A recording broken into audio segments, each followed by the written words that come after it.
Yo, yo, yo, welcome to the Killjoy Jake YouTube channel. My name is Doug, and today we're going to be talking all about horror.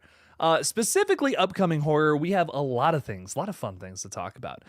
First of all, the big, holy shit, the topic of tonight's live stream is, of course, I Know What You Did Last Summer, and of course, Scream Doug, 7. and today we're going to be talking all we got about a little horror. bit of a... I forgot to mute myself. But point being, I Know What You Did Last Summer, Scream 7, Final Destination 7, Scary Movie 6, perhaps. Lots of great stuff to talk about. And we're going to get into all of it. If you're watching this on replay, like the video, I guess. Maybe subscribe if you want. I'm not forcing you to do that, even though it would be pretty cool. But welcome in, everybody. Thanks for hanging out with us. Let's talk a little horror. We got a lot of fun things to talk about. Some more actual things happening right now in the space besides the exciting stuff on the horizon. Bring me the horizon is literally what I was about to say. I didn't get a lot of sleep last night. Apologies. Bring her back. New movie. It's not Bring Me the Horizon. That's a punk band, emo band, I guess, from my time. I'm an old man now, but new movie from the Filippo brothers, the Rocka fellas. Talk to Me was their previous installment. Now we have this new one. Really exciting stuff. I got to see it a couple weeks ago. It's great. Check out my review if you have not seen it. Go watch it this weekend. It bangs. It's really good. I think it's one of the better horror films of the year. A little sad though. We'll tell you what. Definitely a tearjerker. But anyways, let's get into this. Let's say hi to some of the wonderful folks joining us here. We got some people rolling in. What's up? What's up? NRU Cody Ghostface. I think that used to be your name, but now you're just Cody. What's up, Cody? Welcome in. Thanks for being here. You were talking about Am I Evil by Metallica, calling it now. What? Hang on. What a way to start the day, watching the stream and listening to Am I Evil by Metallica, calling it now. Ray is the new killer, and I Know What You Did Last Summer. PTSD got to him and hit snap. He just loses it. Also hit the like button. Thank you. Thank you for that last part. Will Ray be the killer? You know, I could see something insane like that happening. I wouldn't be against it personally. I think it could be kind of fun. And I guess the less expected thing to do, right? Because a lot of us are thinking going into this, it's going to be same old, same old. We're going to have a Dewey arc for Ray. They're going to kill him off because we need an emotional death for a character. I hope that's not the route we go with it. I feel like it would be pretty expected. I wouldn't mind turning a former character into a killer. I think that would be fun. That'd be surprising. But you know, I think you have to make something make sense at the same time. This is going to be a reinvention of the character, no matter how we spin it. Even if he's not a killer, we have to make Ray a different person nowadays. He's not a teenager. You know, he's not out of high school, just doing his own thing kind of vibes. He's a much older man now, so we have to reinvent the character a little bit. Can we make it inevitable that he becomes the killer? Can we make it expected? Not expected, but inevitable. Can we make it more like, oh, all the signs were there that he was going to lose it eventually. The guilt just got to him all these years later kind of thing. I don't know, something along those lines. That could be fun. Sure, why not? But you got to set it up correctly. You can't just be like, bam, killer. This old character's just now a serial killer for some reason. That's no fun. My thing just glitched out for a second. There we go. A Krenich is hanging out with us saying, hi, everyone. Hello. What's up? What's up? Welcome in. Welcome in. Thanks for hanging with us. Erica's saying, hey, Doug. Hi, Erica. What's up? Chase from Moser Movie Reviews is here saying, hey, buddy. What's up? What's up? How's it going, man? Welcome in. Welcome in. Madison is saying, hello, poop man. Hello, poop lady. How are you? What's up? What's up? Welcome in. Music and Gaming is saying, hello, first time catching a stream. Love the videos. Thanks for being here. I appreciate you. The streams are even more chaotic and off the rails, let me tell you. So it's going to get weird. It might even get a little funky. But thanks for hanging out with us, Music and Gaming. I think I already know your passions in life from your name. If I could take a wild guess. Perhaps it might be music and gaming, but welcome in. Samantha Robinson is saying, hi, Jake. Good news. My biopsy came back clear. That's really good to hear. Good. It's Samantha, wishing you nothing but good health, my friend. Thank you for being here. Thank you for being a member. Members have some really fun stuff on the way, by the way. We have some fun stuff coming. We have some really fun stuff coming with a Clown in the Cornfield review and the fucking Weekends movie too. So we're talking about both those things this weekend. I'm so sorry I'm so late to the party on these things. It has been a busy month. I have just not stopped, unfortunately. DRMS Productions is saying, hey Jake, how's it going? I'm vibing out, man. It's Friday. It's time to chill. I'm excited for it, let me tell you. Just Nothing, The Void, is also hanging out with us saying, hi, I'm nude here. Hello, Nothing from The Void. If I look back at you, do you look back at me like as I stare into the abyss? That one might be wild. What's up? What's up? Welcome in. Thank you for being here, my friend. Thank you. Thank you. DRMS Productions is going to see Final Destination 6 tonight, and I'm so excited. Oh my God, have so much fun. Give it a watch. Let us know what you think. It's a fun one. I'll tell you what, I enjoyed it quite a bit. I still want to see it one more time in theaters before it goes. Jace Crawford, also a member. What's up, Jace? Saying, what's up, Jake? How are we doing today? Karate Kid Legends and Bring Her Back double feature this weekend. That sounds like fun. Ooh, have a good time. I want to see the new Karate Kid if I get a chance. I don't know if I'm going to be able to this week. I think I'm going to need to chill this weekend a little bit. But that would be fun. That would be a fun watch. I hope you enjoy that quite a bit. I loved Bring Her Back. I had a very good time with it. I think the Filippo brothers, however you pronounce that last name, I'm quite a big fan of theirs, especially after Talk to Me in this movie. I think they're 2 for 2. Really enjoyed both. Both very different films in terms of tone, even though I do feel like they hit on kind of the same thing. I was really impressed with both movies. I don't even want to say this is a negative thing, but they do just kind of hit on like the same topic, essentially. Bring Her Back and Talk to Me. And I think that's my only, I don't even want to call that a negative thing. It's just more so like, okay, we've tackled grief. What else can these guys tackle? What else can we get into with this one? And again, nothing negative about that movie. I'm just excited to see what other topics they want to talk about, But that's my spoiler-free talk about that. I don't want to get into spoilers yet. It just came out today. Unless you saw Thursday night previews, this is a very fresh film. So no spoilers yet, but lots of things to talk about with this one. It is a lot of fun. I think I do like Talk to Me more, but Bring Her Back, still an excellent watch. Still a really good horror film from the year. Erica is saying, throwing $5 out there. Thank you, Erica. Appreciate the super chat. Only need 9 more. Of any amount, and then Jake will hit his goal. Let's go. Let's hit that like button. Hell yeah, Erica. Thank you for kicking it off. I appreciate you a ton. Means a lot to me. We're helping support the page. It's the end of the month, so it's always means the most during this time. But thank you, Erica. I appreciate the support. It means a lot. Teddy's with us too. What's up, Teddy? How's it going? Welcome in. Welcome in. We're gonna be playing some Repo this weekend over on the gaming channel. I can't wait for all that. It's gonna be chaos. King Matthew III is saying, what's up, Jake? How are you doing today? I'm currently at work, so I can't join the stream, but I wanted to pop in and say, hey, well, you're busy being a king. You have kingly duties to attend to. I completely understand that. Lots of swinging swords around and yelling at knights and shit. It's got to be busy. I get it. So good luck with all of that. I wish you nothing but well wishes. Lots of well wishes your way. Thank you for being here, King Matthew III. Who else is with us? Mr. Rick saying, what if they kill off Julie James? I'm like, hang on a minute. Something's wrong there. They kill off Julie James and Sydney's death. I don't think I don't know where you're going with that. What if they kill off Sydney and Julie? That would be horrible. I would be so sad. I would be so upset. Both great characters in their own right. And I don't know. I don't think I would want either of them to die. That would be upsetting. Some brutal stuff there. Non-horror news, did you see the new intro for the King of the Hill? Yeah, the King of the Hill revival. Yeah, that looks like fun. I'm excited for it. It comes out in August.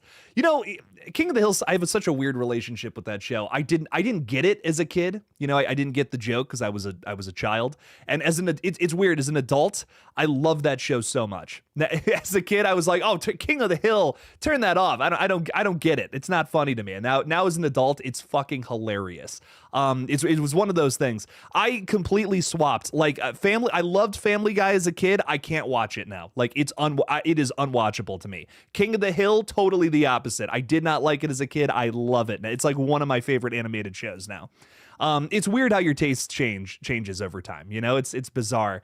But man, I don't know. I'm actually really excited for that. Anything Mike Judge touches, man, I just feel like is gold. Can we just harp on some animated stuff for a minute?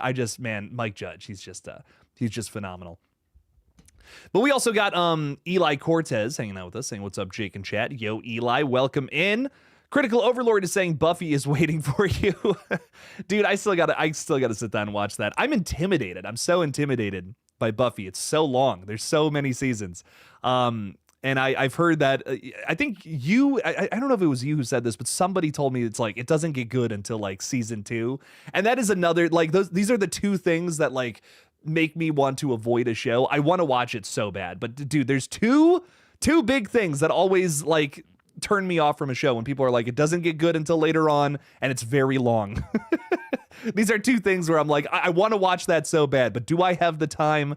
Do I have the patience? It's tough, but Buffy's definitely something I want to pick up at some point and watch. I love Sarah Michelle Gellar. I think she's been excellent in everything I've ever seen her in. So I would love to sit down and finally just check this out. We do have that revival series coming out soon. And I also would love to cover that too. I think that would be fun. So definitely want to get into some Buffy here at some point. Raptor Crasher Incorporated is hanging out with us saying, I have writer's block for writing my book, still writing at a faster rate than most writers would, but I need a break. That's all good. You got to take a break sometime. Rest is very important. So no worries there. But thanks for hanging out with us. I appreciate you. Ty Lee hitting on some really exciting new Terrifier news. We got some Terrifier 4 news this week, ladies and gentlemen. It's a scoop that I got to give credit to where credit is due to Chris from 3C Films. He's rocking it out over there. Love his page. He got to talk with Damian Leone at Texas Frightmare this past weekend, and he got a little bit of a scoop. I guess we're going to know about Art the Clown's backstory within the first 15 minutes of Terrifier 4. That is really exciting to me. I love that we're starting this one off with a little bit of lore. I feel like the last one especially started off with some big reveals, some like really subtle things here and there. Everything with Vicky I thought was kind of fun and in its own right kind of a reveal because we learned about the house. I mean, we learned about where Art the Clown's been hanging out this entire time. We've only ever seen the inside of it, never the outside. He's always been at this spooky, mysterious, beaten up house, which apparently he has ties to. We learned from the Demolition guys, which a lot of people want to fight me on this and think it was put in there for no reason, but that's not how movies work. That we know he has ties there. We know that there was some sort of murderer in the 90s who buried a bunch of kids in the basement. Who else could that be besides Art the Clown? I mean, come on now. So I'm very, very excited for Terrifier 4, man. I can't wait to learn more about what his backstory ultimately ends up being, but I feel like we already have some inklings of ideas, right? So yes, I am very excited for Terrifier 4. Love hearing that we finally got an update on it too. I know we're still in early phases for that movie, but I can't wait to get another one of those. It has been nothing. It's been so uphill with that franchise, and it's such a rare horror series for that reason. You know what I mean? Like there's so many horror franchises that will just like get worse as they go along, but Terrifier, I feel in many ways has just gotten better with every entry. So I don't know what to expect from Terrifier 4. It's one of the most mysterious up and coming sequels I think that we have, and that's probably why it excites me the most. But I love it. I'm really excited to see what we get from that. Eli Cortez is saying, I just turned 39 today. Oh my God, happy birthday. Welcome in. Welcome in, Eli. Happy birthday to you. I hope that you have a great birthday. Do something fun. You don't get too many birthdays in this life. I mean, you really don't. So go and do something crazy. I don't know. Run it up. Whatever you like to do. Watch a horror movie. That's crazy. There you go. Picky Piggy's hanging out with us saying, hi, Jake. Hello, Picky Piggy. How are you? Awfully picky today, I imagine, but welcome in. Erica just sent out 5 Killjoy Jake memberships too, which I really appreciate. Thank you, Erica. Those are going to Lighting Ghost, Paula Fitzhenry, RJ Skarenki, Connie Cleary, and Sarah Beth. Well, fuck yeah. Welcome in, everybody. Thank you, Erica, for sending those out. Appreciate you a ton. I didn't even get to the last. I read that wrong. Hang on. Lighting Ghost did not receive one of those. I lied. It was Paula, RJ, Connie, Sarah, and Horror Queen all received memberships. But Erica, again, thank you for that. I really appreciate you a ton. Means a lot. Lighting Ghost, however, said, love Bring Her Back. It was inspired by the brother's cousin losing her 2-year-old. That's upsetting as fuck. Ugh. That's really sad. There's an in memoriam at the end of the film. And I imagine that's what that was for. I wasn't 100% sure on all the names. But I could tell that this was a very personal movie, and I think when you watch it, you can really see that. Talk to Me was it's a film about grief, but I feel like it was written before these characters had really. You know what? It's so hard to explain, but this movie feels more personal than Talk to Me. Talk to Me feels like a really good standard horror film with a pretty wild concept, a very out there idea that does deal with grief. But this one feels like it's a little more personal to the people writing it, the directors as well too. So I think that was something that I really appreciated about it. It felt like a much more personal meditation on grief than anything, and it's a lot more tragic and just. I don't know. To me, I hear a lot of people reviewing this one and saying like, "Oh, it's so scary." There's some of the most terrifying scenes in a horror movie all year. It's scary, but I feel like the more effective thing here is just the emotional elements to it, which are done very well. Sally Hawkins, by the way, is giving an all-timer performance in my opinion in this one, which is another reason I think it's such a big standout of the year. But bring her back. I really loved it. I'm really hoping to see these guys do something. I just remember my initial thoughts for this one again, where I really want to see these guys tackle some different topics. But I totally understand why this was the next thing. Why this was like they were so insistent on making this the next thing that they did, opposed to a Talk to Me sequel. So really cool stuff. Definitely go see it this weekend. I couldn't recommend it more. NRU Cody is saying, I'm sorry, I don't send money. It's all good. Don't worry about it. Dude, I understand. I'm about to be getting into I'm getting into an apartment soon, and I completely understand about rent and bills and all that. So no worries, my friend. It's all good. Cody, I just appreciate that you remember. That means a lot. We're also excited for the new Karate Kid movies, which is exciting. Light and Go said it was just okay. It looks kind of just okay, but I just have so much nostalgia for Karate Kid. I think I might still just go end up seeing it at some point. Definitely I think it's going to be a fun watch if nothing else. Oh, Ty, you're not a fan of South Park? South Park and Family Guy are two totally different things in my opinion. Family Guy is just mindless juvenile humor, where South Park, I feel like we're actually getting into some satire, some thought out shit. I don't agree with everything. I think they've definitely made some episodes that are like, that's fucking wild. I don't know how I feel about that. But at its very core, I think everything's at least thought out with South Park, which is why I really like it. But I do agree, The Simpsons and King of the Hill, cream of the crop when it comes to animated comedies. Some great stuff there.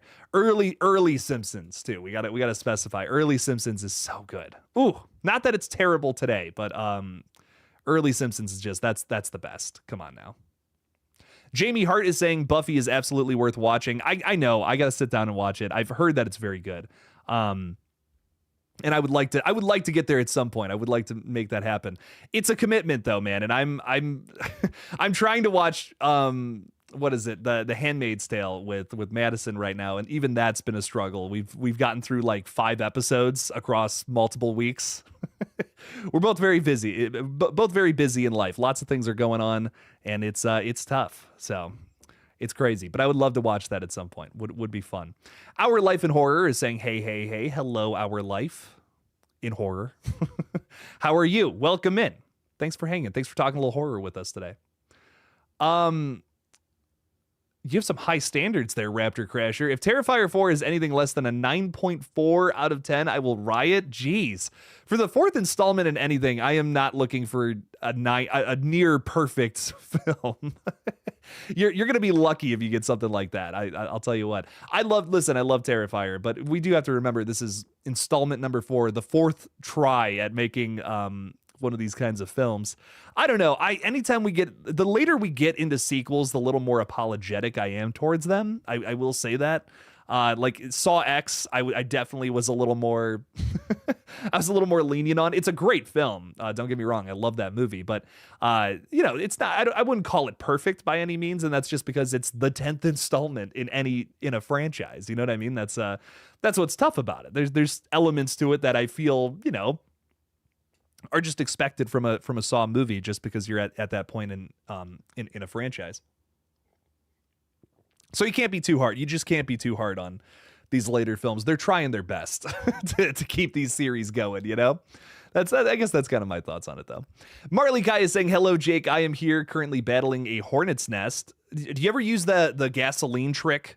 It might be too big. It might be too big for that. But I've seen like those dudes who will get like a pan or something. They'll fill it with gasoline just a little bit and just put it on like the roof where the nest is. And like they just all die. It's crazy. It's insane shit if you've ever seen that on your scrolling feed or whatnot.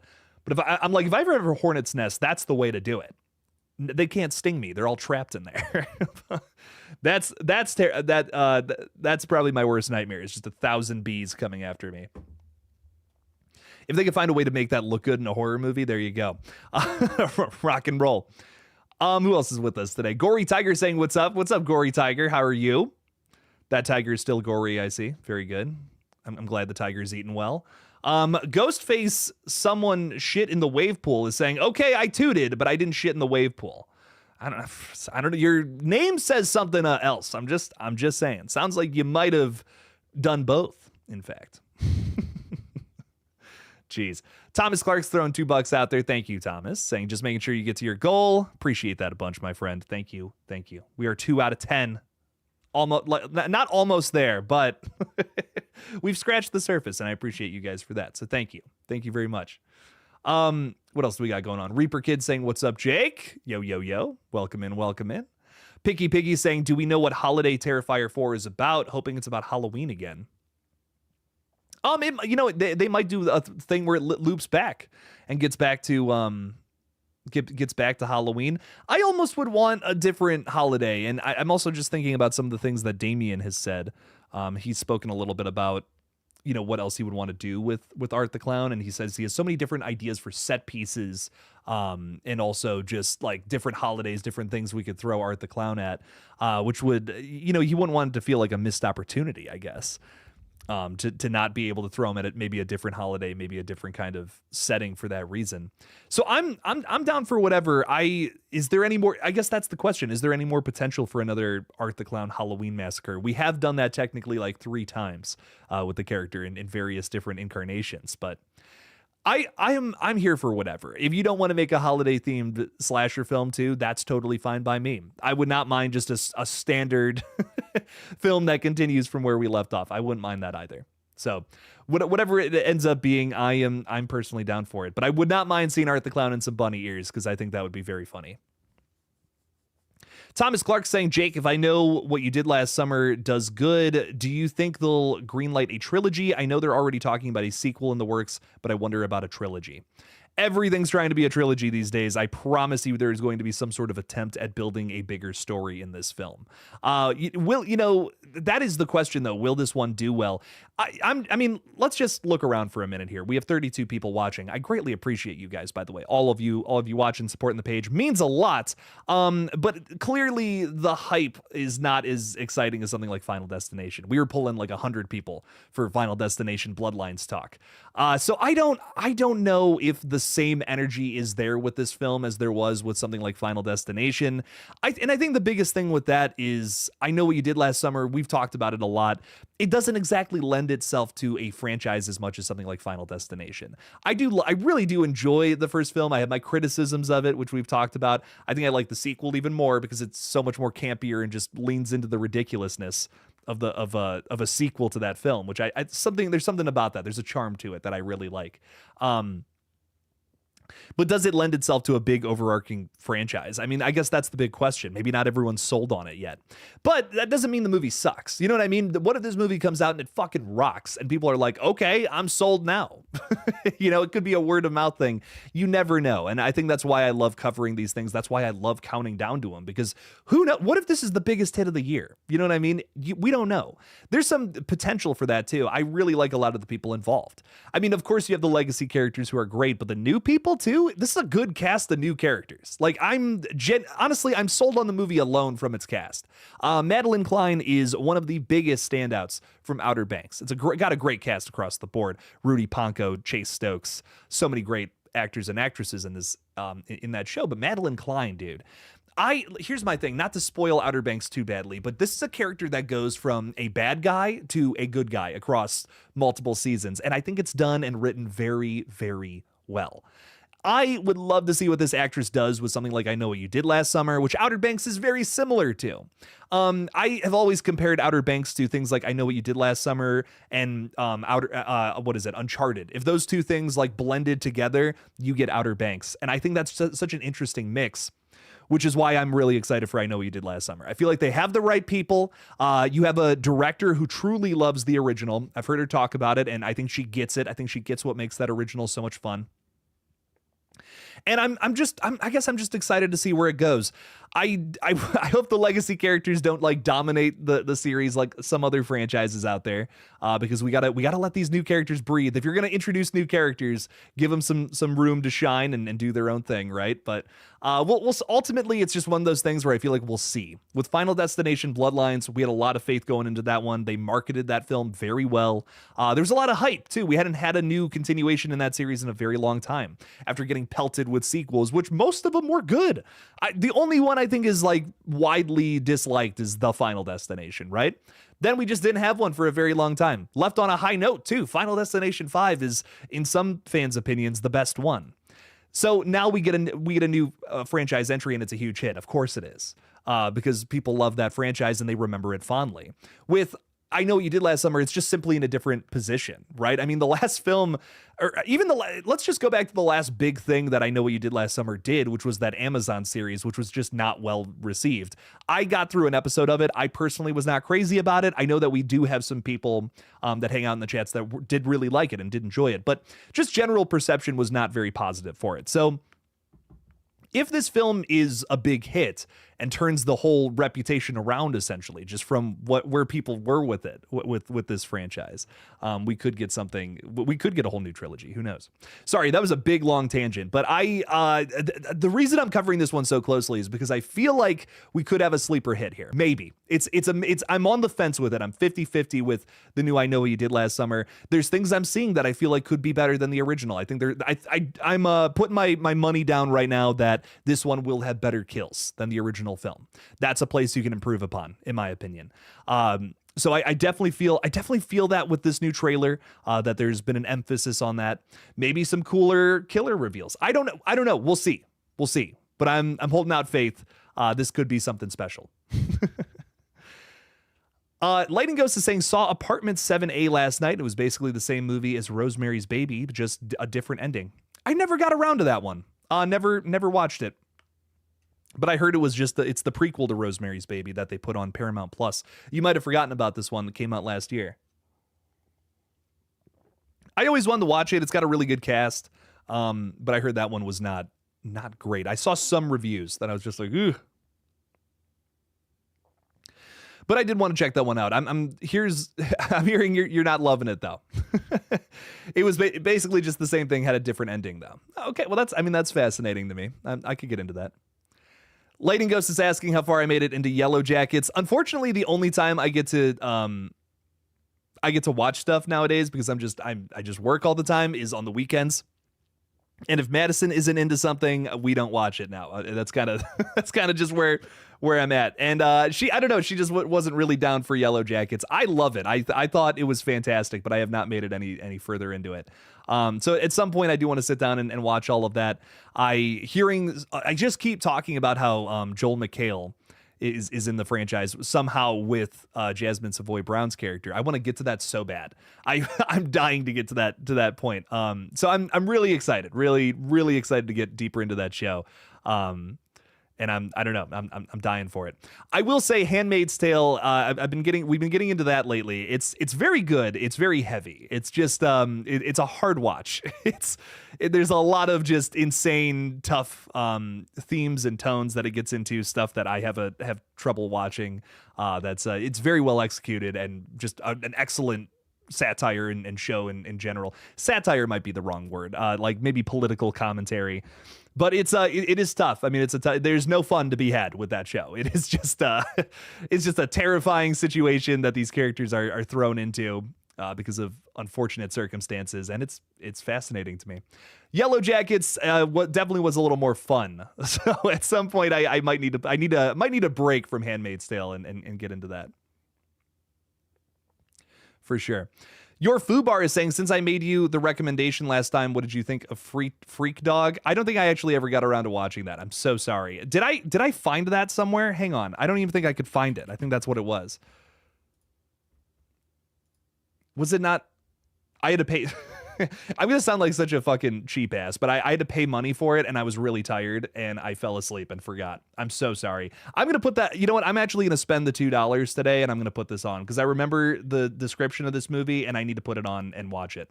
I'm gonna be so transparent with you guys right now. I'm so behind on work and stuff. There's so many things I need to do. Which, speaking of Patreon supporters, I'm so sorry. I've so much so dropped the ball with review videos. I just have not had the time. I'm so again, apologies. I'm going to get out my reviews this weekend. I'm halfway through editing one right now for Clown in a Cornfield. That's coming up later today. And then I will have a review of the weekend's movie Hurry Up tomorrow as well, which I know I'm so late to the fucking party on these things. It's been honestly, it's been an insane start to the year. I've had just a lot of things going on in the background, some good, some very not so good in terms of family stuff, and just a lot of things we're working out and figuring out. So apologies on that, but I will get those reviews out very shortly here. So I again just really appreciate your guys' patience, and we will make that all happen here soon. So Patreon rewards are going out before the end of the month. Again, I'm so sorry. I'm way later than I would have liked to have been with these things, and next month is going to be very different. I'm also moving into an apartment soon and trying to save up for that on top of all the stress that's been going on. It's been a lot. Sorry, this is not a therapy session. This is a live stream. Let's get back to it. My Chunky Jordy's throwing $2 out there. I'm interested to see what they do. Thank you, Gina. I appreciate the $2. Means a lot. I'm excited to see what they do too. This movie looks like a lot of fun. I really like the idea and thoughts put into doing the disaster differently too, because I just remember reading everything about this one beforehand, like a year ago, maybe when it was like first kind of starting to film. They were talking about it. Just felt like they were trying to make the same movie again, but with legacy characters stuffed into it and just a new cast of young characters doing the exact same thing as the people in the '97 movie. And I guess I was just like, I don't know about that. You know, I'm like, how is that going to work? That sounds really convoluted, and you're just trying so hard to make another movie in this franchise. But it seems like there was actual thought put into doing the disaster differently at the beginning. Big crash sequence, but cars going off the road this time. My biggest complaint about the original, and people, I have gotten some genuine hate for this criticism, which I think is just so bizarre. I feel like this is a pretty valid reason to criticize the original movie in the series. I just don't believe that our characters would think that it was a young character that they ran over. They clearly saw the guy was an old man cut with blood on his face, and they're thinking that it's a young guy this entire time that's coming after him.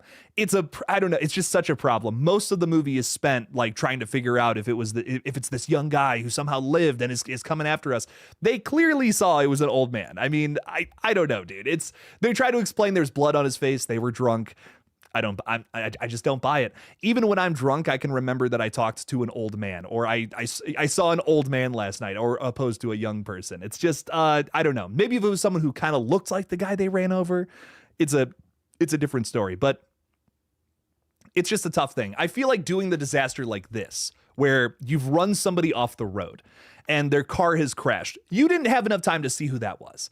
Totally different story. In my opinion, a better setup if it's executed the right way. So I think a reason that I'm so hardcore covering I Know What You Did Last Summer 2025 is because I see potential for this to do some things better than the original. And I'm excited. I'm interested to see. Just like you, Gina, I'm interested to see what they do. Can they do this one better than the original? I don't know. It's the big question of these streams. It's why we're counting down to the film right now, because I feel like this could be a surprise hit or just be a total failure. Like unfortunately a lot of the sequels. So we'll see. We'll see where it ends up going, which direction. I have faith. I have faith that this new one could be something good. I don't know if that's where I'm pushing all my chips, if I'm super confident either way. But this is such a hit or miss, a potential hit or miss movie for me. And that's why I guess I'm the most excited for it. I feel like there's a lot of movies that we get into where I know how I'm going to feel about them going into them. And it's not as exciting for that reason. This one's exciting to me because I feel like it could be a hit or miss. And that's why I'm ready to roll those dice. I'm ready to risk it all to see what happens.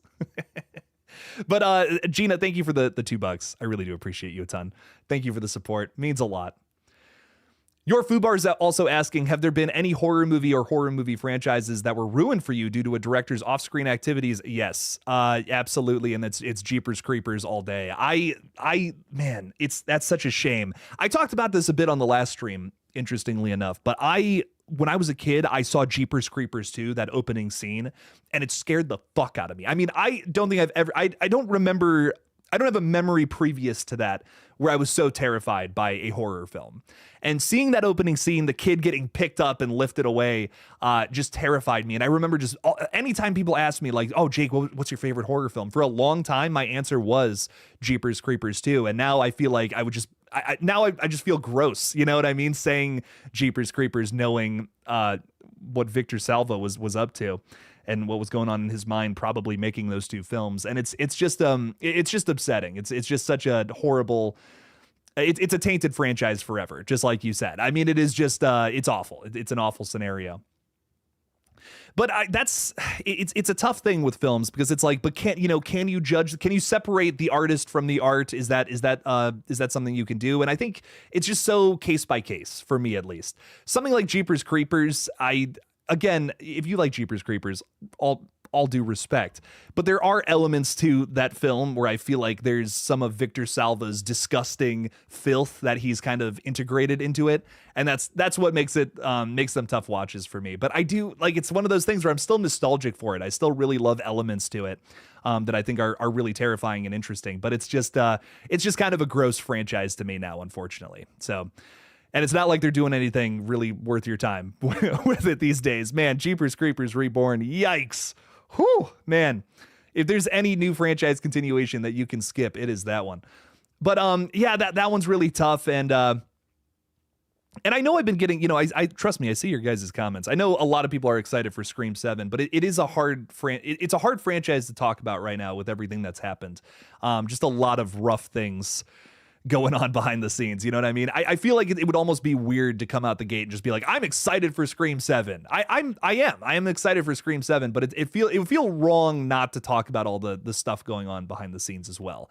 Not to put that into question would be to not put that into the question, to not put that into the videos, I feel like would be not covering it all the way. You know what I mean? I feel like there's a weirdness with it. There's a funk with Scream 7 that wasn't there with Screams 5 and 6, which is why I feel like the hype is different. There's not as much hype for Scream 7 as there was with 5 and 6. There's just been a lot of bad juju, some not so great stuff behind the scenes, which sucks. I don't want to compare that to Jeepers Creepers because that's obviously a lot worse. But I don't know. I guess it's a lot of people are like, Jake, why are you're so negative with Scream 7? And I'm like, I'm not so negative with it. I'm just, we have to air out this dirty laundry, man. I mean, there's some shit going on behind the scenes with this one that's not going on with other horror franchises right now. I feel like it would be weird to not talk about it. Erica's throwing $2 out saying almost to the halfway mark for the goal. Yay. Hell yeah, Erica. Thank you so much for the support. It really does mean a lot. Thank you. You guys rock. I can't thank you guys enough. This is and again, just to go on a little personal rant, this is seriously like a dream job. I'm so thankful for you guys all a ton for supporting the page. Really does mean a lot. Been a lot of fun. It's been the most fun 5 years of my life doing this. So thank you all for supporting my weird little corner of filth on the internet. Heather K is saying, should they do a sequel or prequel to Clown in a Cornfield? And with the third I Know What You Did Last Summer being one may not related to the original, but should they use anything related to that third film? I think most people don't even know there is a third I Know What You Did Last Summer film. I'm going to be honest. I would say no. What's interesting is I'm always like researching what people are looking up in terms of horror, because I'm always curious what people are interested in the space these days. And a very popular search term with I Know What You Did Last Summer, this new film, is I Know What You Did Last Summer 2. Like, they think it's the sequel to the original. They don't even know that there is a sequel and then a third film on top of that. And that's not supposed to be a dig at anybody. Dude, listen, if you're just getting into horror, there's nothing wrong with that. I'm not trying to gatekeep. Point being, I just think it's so interesting that people don't even realize they're sequels. You know what I mean? They just weren't that popular. So I would say no. If with this one, I think it's a good idea that we have a continuation directly from the original, while maybe still recognizing some themes from I Still Know. There was talk that Brandy might be in this film from the sequel, who's a standout character. She's great. I don't see her being a big part of this one, though. Honestly, my guess, based on the things we do know about Brandy's appearance in this one, it sounds like she's going to be like a post-credit reveal. Like she's like, oh, she's coming to help out at the end because there's more story to tell in the future.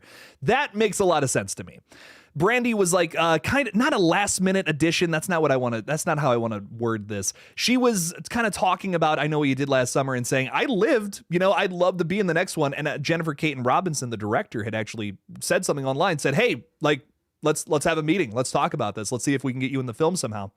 And we don't know what came of that yet, but I think we will in July, I guess is my point. So elements of the sequel, maybe, but I think most people, we're talking about a lot of hardcore fans hanging out with us today, right? Of course, we've all seen the 3 movies, maybe even the Amazon show too, and man, that third film, it's something else. Yikes. But what I will say, I feel like they're probably just going to ignore most of the stuff that happens in those 2 flicks, just kind of move on and just essentially tell a new story in the modern day. And there's not like too much, like I don't know. Will you have to see I Still Know What You Did Last Summer to go into this new flick? I don't think so. I really don't.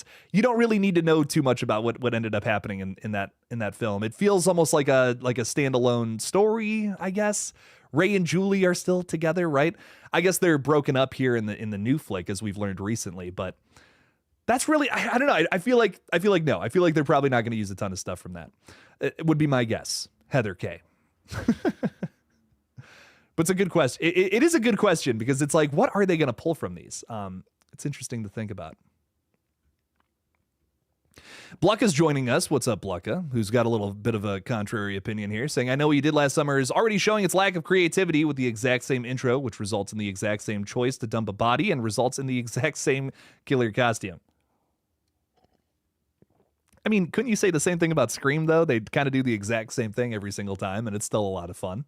I don't know. I mean, I get what you're saying, though. I hear you on that because it was a big worry I had going into this flick that they were just going to do the exact same movie again.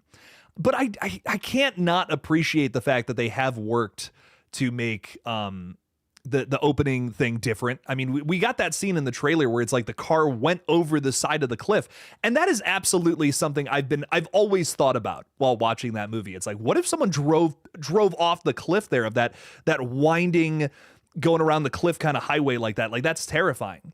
And I don't know. I appreciate the attention to detail there. Is this movie probably going to follow the exact same formula of the original? Well, yeah, probably. And you can criticize that if you will. But I do appreciate the fact that they're trying. They're trying to make it different. They're not just being like, whatever, we'll just make a sequel with the exact same things happening. There's an attempt to do things differently and to maybe even do things better. And that is those are the little elements I'm excited for with this. Because again, I still do hold the opinion that I don't think I Know What You Did Last Summer needs a sequel in the first place. This does not need to be a franchise. But if it has to, if you're forcing it to be a franchise, at least put some effort into it. That's all I'm looking for from this film. Am I looking for a 10 out of 10? Absolutely not. My expectations would never be so high for an I Know What You Did Last Summer sequel. But have they put effort into making this something fun for fans? I think so. We'll see in July if I'm right on that. I don't, maybe, maybe that's the case. Maybe not. Maybe Blucka, you got me there, but we'll see. We will certainly see. And I hope it's good. I really do. Because this looks like it could be fun. At least has the potential to be. Locked is hanging out with us too. What's up, Locked? Saying, honestly, Scream 7 and everything going on has hurt my interest in checking out horror movies in general the past couple years, which sucks. I don't like talking about it, but that's the truth. I don't like talking about it too. It's bad for business, right? But I love Scream. I love Scream so much, and to see things like that going on behind the scenes because of the studio, I think just sucks a lot of balls. So I everything that happened with Melissa, I think fucking blows. Everything that happened with Christopher Landon fucking blows too. And that's not even, I don't even know if that's the studio's fault. I saw so many tweets so many tweets from people saying some of the worst shit imaginable to Christopher Landon, threatening his kids. What the fuck is wrong with some of you? Jesus Christ. That was really unfortunate to see some of that shit go down. And it's just drama that has snowballed and has gotten pretty bad on all fronts. That it really upsets. That really bums me out as a horror fan, because Scream should be the series for horror fans, right? It's that's literally what it's built off of. That's literally what the foundation of this franchise is. And to see so many people get upset and toxic with each other, just constantly fighting back and forth, that's kind of what a lot of Scream talk has ended up becoming, and it's a shame. I don't know. I just want a fun murder mystery franchise with some meta references and maybe even a little bit of satire towards other horror films. That's all I'm looking for. That's it. You know, if that's what we can do with Scream 7, I'll be happy. And I don't know. It's a tough topic to talk about, and it really does blow. But hopefully one day we can get this franchise back on track. We'll see. Hopefully with another studio, right? Samantha Robinson is saying, Jake, what do you think of a St. Patrick's Day Terrifier? That could be fun. That could certainly be fun. I really would want the holiday to be thematic. You know, that's a big thing with me with Terrifier. Christmas and Halloween, I feel like we're very thematic in both Terrifier 2 and Terrifier 3. So it's something that I would like to see followed through with, if that makes sense, in Terrifier 4. I feel like Easter would work really well because we're talking about a holiday that in the Christian faith is all about resurrection. And I feel like that makes sense with the character arc of Sienna, where we left her on a pretty dour cliffhanger. She's not in a good spot, probably the worst spot she's ever been in. You also got to think, right? Terrifier 2 ended with a really triumphant ending. We had Sienna Shaw kicking the shit, cutting off Art the Clown's head. It was badass. It was awesome. Made you fall in love with the character. Now, Sienna Shaw has basically lost at the end of Terrifier 3, and she's lost her. Many of her family members now have died. More of them, I should say. And her cousin Gabby has been sucked into the clown cafe. So we're in a bad spot. Now the resurrection of Sienna Shaw has to happen, thematically speaking, in the next film to fulfill her hero arc. And I guess that's why Easter works so well for the holiday for Terrifier 4, in my opinion. St. Patrick's Day, though, surface level, that would be fucking hilarious. Art the Clown wearing a big green hat, running around, maybe making some leprechaun references. I mean, that works. That could be a lot of fun, in my opinion. I don't know, with where the story is, I feel like Easter works so well. And wouldn't Art the Clown look fucking cute in some bunny ears and some big buck teeth? I mean, come on now. He could do a Bugs Bunny impression too. He could fucking eat a carrot real fast or some bullshit. He's basically a walking cartoon character that likes to kill people. I think it works. But I'm not against, listen, I am not against no goofy St. Patrick's Day get up either. That could also be a lot of fun. Let me tell you. Gabe Ruiz. Gabe, I feel like I don't say hi to you as much, and I'm so sorry. Gabe, hello. How are you? Welcome in. That one never. We don't speak of that one. The third I Know You Did Last Summer film goes full supernatural. Yeah, I guess not to spoil it, I guess, but it is a supernatural slasher, which does not feel like it fits in that series, does it? We have had some. I respect everyone's opinion. We have had some folks come through who said they actually enjoyed that one just because it's part of the franchise, you know. But it feels like it doesn't fit. You know, it feels like it just doesn't fit in the series for how out there it gets with its story and tone. Yeah, I don't know. I'll always know what you did last summer. It's a rough one, man. I don't know. I don't know if it worked. Marley Kai saying Raptor. You're talking about Garth Ennis's Crossed. It's a very controversial comic. They made a movie out of it called The Sadness, loosely based on it, which is a really interesting watch. I have so many thoughts about that film. I love so much of it, and there's so much of it that I don't feel like is very good, but probably for different reasons than what you're thinking too. Blucka is saying if Christopher Landon was getting threats, they would have taken action on platforms he was getting attacked on, but no evidence. There's screenshots, my friend. I witnessed them in real time and reported on them. I don't know what you're talking about, my dude. He's talked about it multiple times. I don't know. That's kind of a weird comment. I don't to deny that happened, even though there's physical evidence of it. I've been getting a lot of that lately. I've been getting a lot of people who are just denying a lot of the things that happened with Scream 7. This is such a touchy subject for people, which I feel is so odd. There are some awful things happening behind the scenes with this series. I don't know if that's something that people don't want to hear or what it is.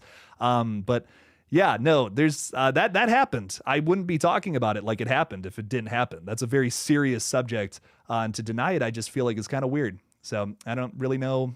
I really don't know how to respond to that. I'm going to be honest. Threats to children is not a good thing, GullGotha. So we probably should believe the people who are saying that, hey, my children are getting threatened. Weird. Picky Piggy is saying, I want a murder mystery Halloween movie. Not a murder mystery. You kind of got teen drama horror Halloween with with Halloween Ends, right? Not a murder mystery, but I guess it is kind of trying. It's so close to murder mystery, is it not? Halloween Ends. I really like that. I don't know. I like that they tried something different with Halloween Ends. I just don't know if it worked for me. But what I will say is, I think it almost has. It's so close to murder mystery, even though it's not. Right. It's so close to it. I almost feel like you could have made that film a murder mystery within Halloween, which is an interesting angle. It's something different. A Greenwich is asking how scary is Terrifier. Terrifier, I don't know. A lot of people are like, oh my God, I can't watch that. That's not for me. Terrifier to me is just like, it's hilarious. I think it's just like cartoonish, over the top, Happy Tree Friends kind of gore and insane. I don't know. I've always found Terrifier to be more like comedic, where some people are like, that's just too much gore. I can't do that. I don't know. I don't know about that. I don't find it that scary, and maybe that's a hot take, but I think Art the Clown's just a cute little guy who's just running around and and ripping people to shreds. It's more comedic to me than anything, which I think really softens the blow. Had it been if it was a series that did take itself more seriously, maybe it would be a little scarier. Again, that's not a dig either towards Terrifier. That's a positive. I think that it's a very effective comedic slasher horror film that's like very much so a splatter flick too. I don't know, it's got a lot of things going for it that I personally really enjoy. I don't think it's that. Some people are like, oh, the gore is too much, it's gross, I can't stand it, that scares the hell out of me. And maybe that's the case with you. I'm not someone who gets affected by gore that much, although I like watching it. That's my situation. I'm a weirdo like that. So I always have a good time watching gore. Triple Glax is hanging out with us. Yo. I like your Art the Clown profile picture. Very nice. Mike 2017 is saying, are you excited for 28 years later? I am excited for 28 years later. It cannot come soon enough. That's next month, right? I'm really excited. Oh man, bring it on. Bring it the fuck on. Let's go, baby. That is going to be, I think that's going to be one of the best horror continuations of the year. I'm very, very excited for that one. Locked just became a Ghostface member, by the way. Thank you so much, Locked. Appreciate you a ton for that. Means a lot. Thank you. Thanks for the support. Vimp is saying, I really am hoping for a new age slasher with a kiss of the classic 90s nostalgia. So something like, you want something new that has like a 90s flair to it. I mean, dude, honestly, Fear Street felt very much so like that to me. I know, like, everybody hated that last movie. I don't know. Prom Queen, it was fine. If Prom Queen was so fun, like it wasn't like offensively bad. It wasn't to the point where I'm like, oh God, this was awful. But it wasn't, I don't know. It was so mid. It was mid. It's fine. It's a fine watch. Put it on. You'll have a decent time with it. But I feel like most of the Fear Street movies kind of fit into that vibe, even though, right, you have to like two of them that are like 70s and 80s feel, but there's all of them are 90s flair and inspired, I feel personally, in terms of the characters and the writing. It all feels like how things would have been approached in the late 90s, early thousands horror universe. So it's kind of a modern flair to it. I also feel like a lot of Christopher Landon's work in general, who we've talked about a lot on this stream, is very late 90s horror inspired. So that's also kind of a great place to go to. And you know, here's the thing too, nostalgia is such an interesting word when it comes to film, I feel, because so many people are like, oh, I want 90s nostalgia in movies and TV. And I think a lot of the time most people are satisfied by just references to 90s stuff.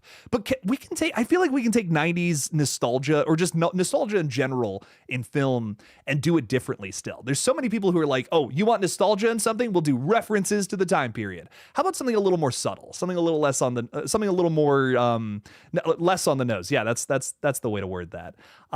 Just set it in the time period. Just have it be like, oh, this is a totally normal thing. We're not talking about it like we're trying to put a big spotlight on it. That's my thing about a lot of nostalgia approaches with modern horror. So many times it's like, oh, hey, remember that? You know, that's how they present it in every scene. But it's like, what if, can we do nostalgia in a way where it's just a little more subtle?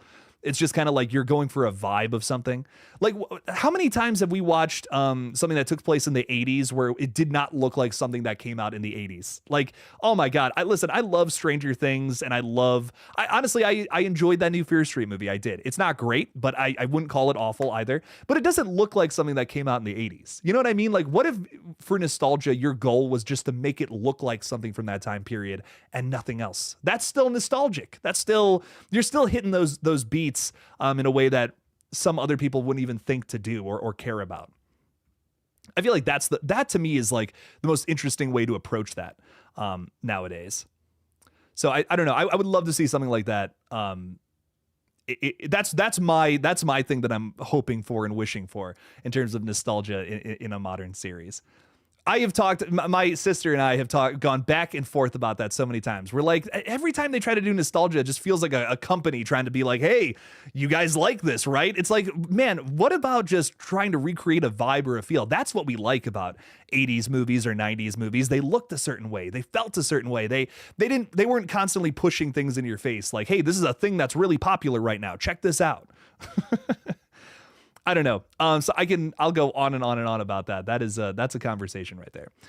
Horror Queen loves the Ren and Stimpy mug. I appreciate that a ton. This is one of my favorite mugs, and I rarely have it on camera. I have a bunch of horror ones. I feel like that's a little more appropriate for all of this, right? But I was really feeling Ren and Stimpy today. So there you go.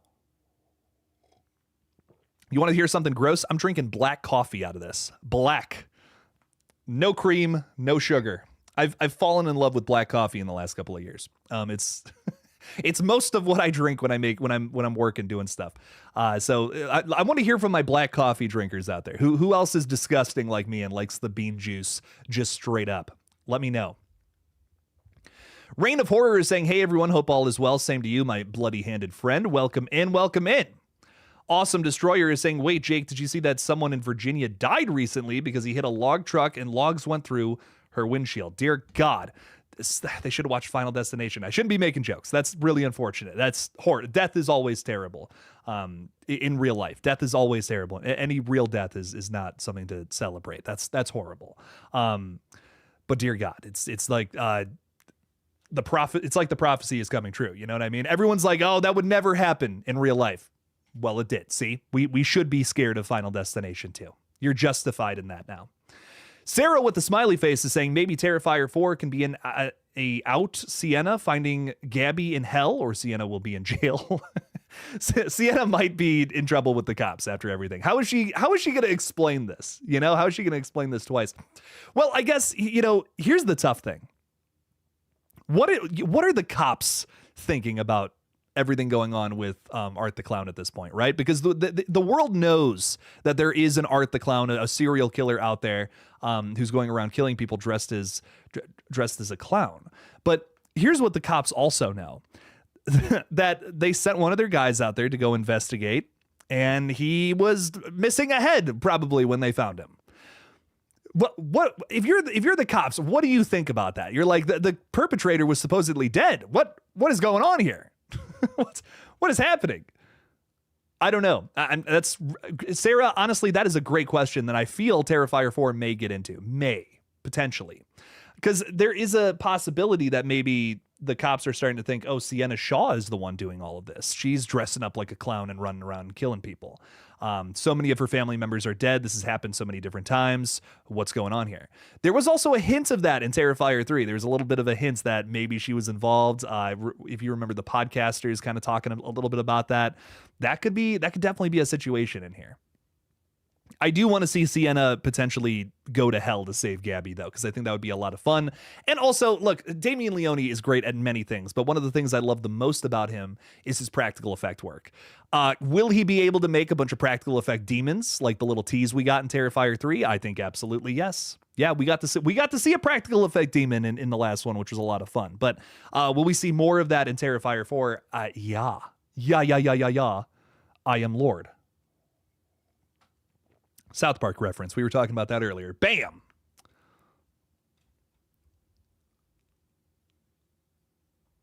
Locked is saying, I do love Halloween Ends. You're a Halloween Ends lover. I always forget that. Maybe sometime we could have a playful back and forth about it, totally accepting of why people don't like it, but I've grown to dig it. I always love talking about I love having respectable arguments about movies. It's always very fun.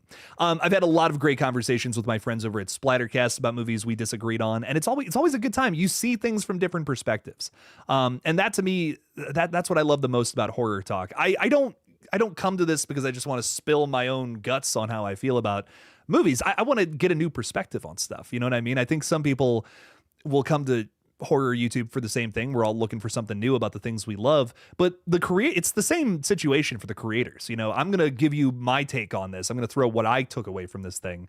I'll show you mine, you show me yours kind of vibe. You know what I mean? That's how I feel with movies. Because they're subjective, we're all going to take something away with them. We've all had different life experiences that will give us a different perspective on something. And I think that is what's so interesting about film in general, is that we can all take something different away from the same thing, from the same 90-minute movie. All of us are going to pick up on something completely different. That to me is what is so valuable about film talk just in general. So very rock on, Locked. We'll definitely have to get on and do something about that. Locked, if you're not in the Discord, by the way, definitely join the Discord. I put a lot of announcements in there on things that I'm trying to do with the community. We're trying to get a game of Repo going, by the way, with people from the space, and it's been tough. I have two people. I currently have two people who would join us, and we're trying to get a full lobby to make a whole video, at least 6 or 8 people. And I have two people who are willing to download that game and and get on and make a big members video or something. But dude, if you're ever down to play games, you're ever down to do a big discussion on something, well, we'll try to make something happen. Gashead 654321 is saying, hi Jake, haven't been on your lives in ages. Hope you're well, bro. I'm good. I'm tired. I'm ready for a nap. But here I am. Gas said, hello, welcome in. If you could pick a horror icon and horror movie for Scary Movie 6 to take the piss out of, what would it be? I definitely, listen, there is no doubt in my mind that they're going to make fun of Scream again. I mean, even with the announcement of, Ghostface is back from the original. Of course, Ghostface is back from the original. Scream is a bit of a punching bag these days. Let's be honest.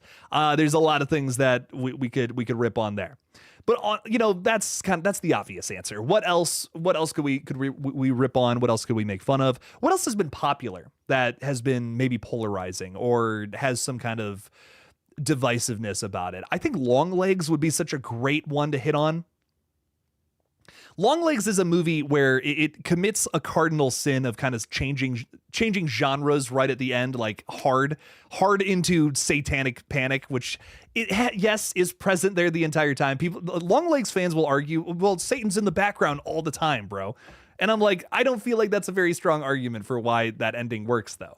I don't think it does. For me personally, Longlegs is ruined by its ending. I love a lot of the vibes created in that movie. The performances are chef's kiss, baby. So fucking good. Oh my God. Micah Monroe and Nicolas Cage are at their best in that film.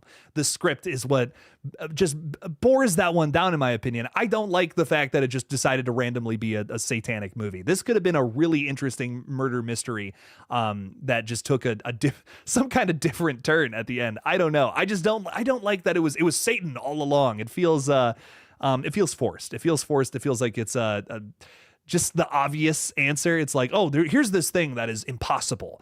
We made this scenario. How do we make this scenario happen? Well, it was Satan the whole time. Just feels like the easy out. Feels like that's the obvious route. It's predictable. I feel like it's a hard shift into a totally different subgenre of horror that I don't feel was really present before. You can edit in a shadow of Satan into the background of a bunch of shots. That doesn't mean it's thematically there the entire time. That's That's my argument with long legs. That's why I'm kind of rough on it. Yeah, you tried, but you tried to make this a satanic movie, but there's a lot more interesting things happening here that I was way more invested in besides that. So I guess that's my thing about it. Make fun of long legs. There's a lot to rip on there, I feel. And in a very juvenile sense, too. Long legs is a creepy motherfucker. You could... I'm sure the Wayans, I mean, could have a ball with that, is my point. So would love to see someone dressed up as... dressed up as long legs running around in the background. That'd be fun. Fort Misery Gaming is saying, Jake, I just got back from Epic Universe today. Selfie with the Invisible Man. Yes, I can see him. I'm shocked. And met Igor. Very nice. Very nice. Fort Misery Gaming. That's exciting. I am so jealous. I want to go so bad. I love just Universal in general. I will die on this hill that it's the best theme park ever. Now we have a new one out there, another park down in Orlando, Epic Universe. I want to get down and see it at some point. It looks like it's so much fun. Islands of Adventure and just Universal Studios in general, still my two favorite theme parks on planet Earth. They're 1 and 2, baby. So I gotta get down there soon, and maybe we'll meet up. Maybe we'll hang out at the the Dark Universe area of Epic Universe. That would be fun. But dude, rock on. I'm so jealous, and it's so cool that you got to meet those characters. I've seen so many videos of them at this point. I know exactly what you're talking about. I love the new designs. I love the new characters. Everything about that part of the park is so impressive. So very cool. Samantha turns 30 on Sunday. Happy early birthday, Samantha. I hope you have a very fun birthday. Speaking of which, not to make this all about me, apologies on that, but the day after your birthday, Samantha, on Monday, we're doing something very special on this page. A secret stream is happening. And you might have, some of you might be able to guess what it is based off of the mysterious thumbnail I've made from it. But what I'll say is there's a very special stream happening next Monday. You're not going to want to miss it. It is, we have some big announcements. We have something's coming back from the past. That's all I'm saying. We've been planning this for some time now. Give it a watch on Monday. We'll reveal more then, and I'm really excited. I can't wait to talk more about it. It's going to be a very good time. So look into that. Give it a watch. Check it out. Monday at 7 p.m. Eastern time, a little different than when we usually do streams. I know we're typically doing them at 3 p.m. around here, but that one is going to be at 7. So give it a watch. Locked throwing $5 out there. Locked, thank you for the 5. Saying we'll have to reunite on the Strangers Chapter 2. That live stream on Chapter 1 was very memorable. Certainly more than Chapter 1. Happy streaming. Locked, thank you for the 5. And yes, it's always been very fun talking horror with you, my friend. So we'll have to do something soon. We'll have to talk about Chapter 2 when it comes out. Chapter 1, yikes. That's a can of worms. I love that franchise so much, and I don't know why they're just ruining it. I don't know why they would decide, hey, we're just going to explain everything. That's what the fans want, right? We want an explanation of what's happening here. Just a total swing and a miss, just not understanding what people love about that series, I feel. A fundamental misunderstanding of the Strangers. And it does not have me excited for Chapters 2 and Chapter 3. Just painting this gigantic... here's the thing. They keep describing it as, it's one 4-hour movie, but we couldn't release that all into theaters. That is fundamentally misunderstanding why people like The Strangers. We want short, sweet little instances of these killers going after people and essentially trying to kill them just because they were home. You know what I mean? I feel like it's just totally misunderstanding the vibes and the great things about The Strangers because you're trying to explain it away. Like, no, we don't want an explanation. It's simple. It's sweet. It's probably just a bunch of hillbillies running around and killing people. Look at how they're dressed. Look at the truck that they're driving. Man, so frustrating to me. It's fundamental misunderstanding. Stupid Fizz is hanging out with us, saying, what if in the new I Know What You Did Last Summer, it's revealed that the car accident was actually staged by the killer, or maybe killers to lure the legacy characters into the madness of whatever the killer was planning? I got to think on that one. I don't hate that. I definitely don't hate that. I feel like we're getting into complicated territory here, which I feel like this new movie maybe needs to be a little more simple, but I like it. I still vibe with this a lot because maybe that is part of the point, you know? Maybe someone out there does know that they got away with it all those years ago and they're not happy about that and want to lure it out with exactly what you're talking about. They're staging the same thing to happen again. That feels so Scream 5 to me, though. I think that's my one thing about it. I don't hate this. I don't hate this idea at all because it fits. It fits with the vibe of the movie that they're trying to make. That's my only thing. I think if I saw that, if I watched that, I would think to myself, they are trying to do Scream 5, and I know what you did last summer. And is that fair? Is that a fair judgment? You know what I mean? Is that a fair thing to judge it by? Does this work for the franchise that it fits in? Stupid Fizz, I'm stumped. I'm honestly stumped by that because that's a very interesting thing to throw out there. I'll tell you what. I don't hate it. I definitely don't hate it. I feel like it could work for this series, especially because I feel like I almost feel like I don't want to root for Julie James in a way, right? Because, I mean, they still did hit somebody drunk driving down the road and did not really face any repercussions for it. So there's kind of like this back and forth of like, who should I be rooting for in this franchise for that reason? There are a bunch of rich kids who got drunk and just drove over somebody. It's like, I don't know if I like these characters. I don't know if I should be rooting for them or not. But the movie does do a really good job of wanting to make you root for him. Sarah Michelle Gellar's character, especially Helen Shivers, I feel like is such a well-written character with her situation, everything going on with her, how she kind of fell from grace, right? She was going to be this big movie star. I'm going to go to New York and all that, and I'm going to be a star. I'm going to be an actor. And then we flash forward a year, and she's still working at the convenience store or whatever, right? Like, that's so upsetting. That's brutal. And she's getting bullied by her older sister and all that. It's just like, it sucks. You want to root for this character, and then we kill her off in this like horrifying way after this crazy chase scene where she almost gets away but doesn't. And it's so well done. I feel like it's such a well done character. It's well done in the sense of I feel so bad for Helen Shivers and I want her to live in this chase scene, but she doesn't. And it's tragic. It's a tragedy in its purest form, and it's probably the most effective thing about that original film, in my opinion.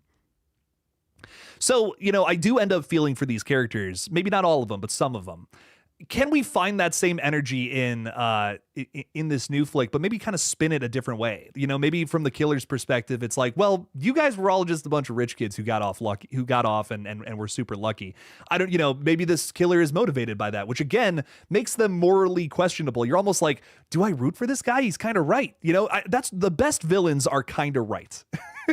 Which I hate to say that, but the best villains look at a problem that actually does face humanity and have an insane way to tackle it. And that's the problem, is the way that they're going about doing it, not their actual motivation. They think the best bad guys think they're the good guys. You know what I mean? And that's why I feel like something like that could totally work. As long as we're not comparing it to Scream 5. Man, that stumped me, Stupid Fizz. You got me with that one. That's a very good question. Very good, very interesting idea throughout this movie.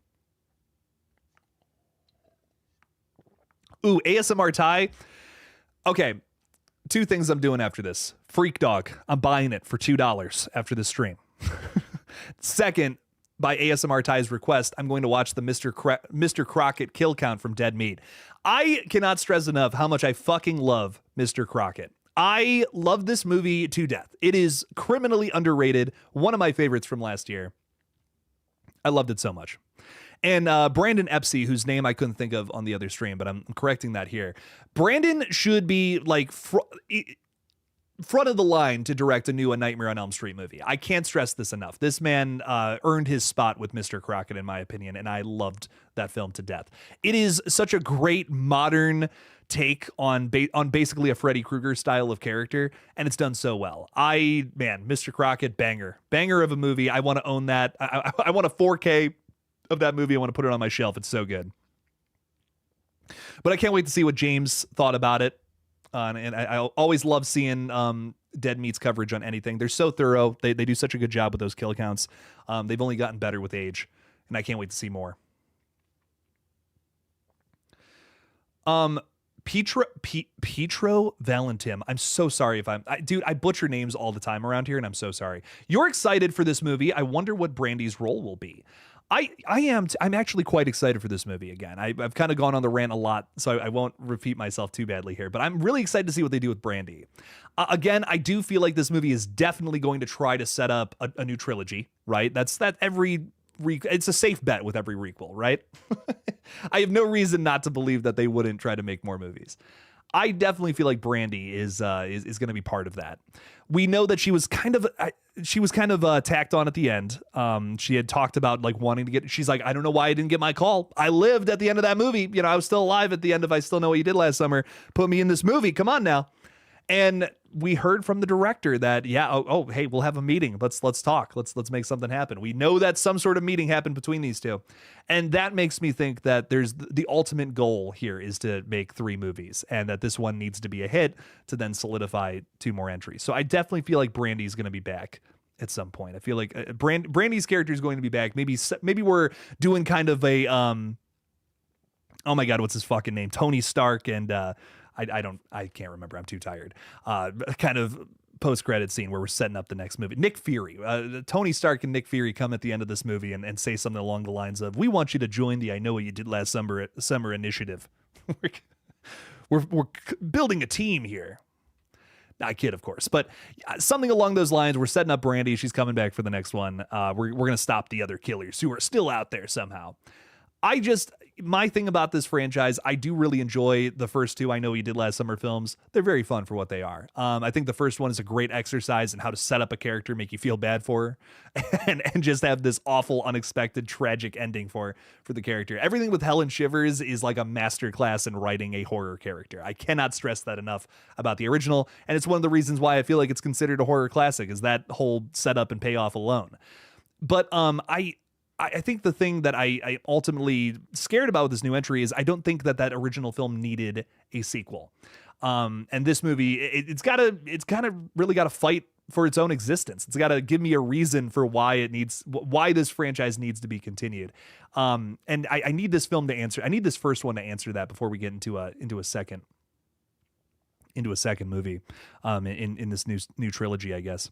And I'm excited. I'm really excited. I'm willing to give this one a shot, going into it with an open mind, and I can't wait. It's going to be a lot of fun. And you're Petro, I hope I'm saying that right, saying, I wonder if Julie's daughter is the villain. You never know. Someone knows the secret. Someone out there knows the damn secret, and we're making it happen.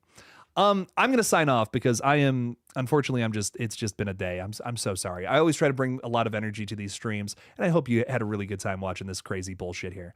But what I will say is, your FUBAR, I'm about to fulfill this freak dog thing here. I'm watching it. I'm not even kidding. I'm putting it on right now. I'm making it happen. Fuck it. I'm making a video out of this at some point. We're doing my next Patreon review is going to be on Freak Dog. I have also I got a video coming out very soon here, Clown in a Cornfield review, and I'm sorry that this is weeks late. Your boy's just been tired. It's been an insane couple of weeks. I'm taking the weekend off to just kind of chill. But the one thing I will say is Saturday, check out a big live stream on GullGotha. That is going to be a lot of fun. We're going to be playing some Repo. And then on Monday, we're having a big surprise stream on here. So don't miss that. It's a very big thing. Some very big announcements on Monday. Don't miss it. But I really do appreciate you guys for stopping by, talking horror with me for the past hour. It has been a blast. Thank you for such a great month here on YouTube. Hopefully next month will be even better. We got some fun releases coming up here. Go see Bring Her Back.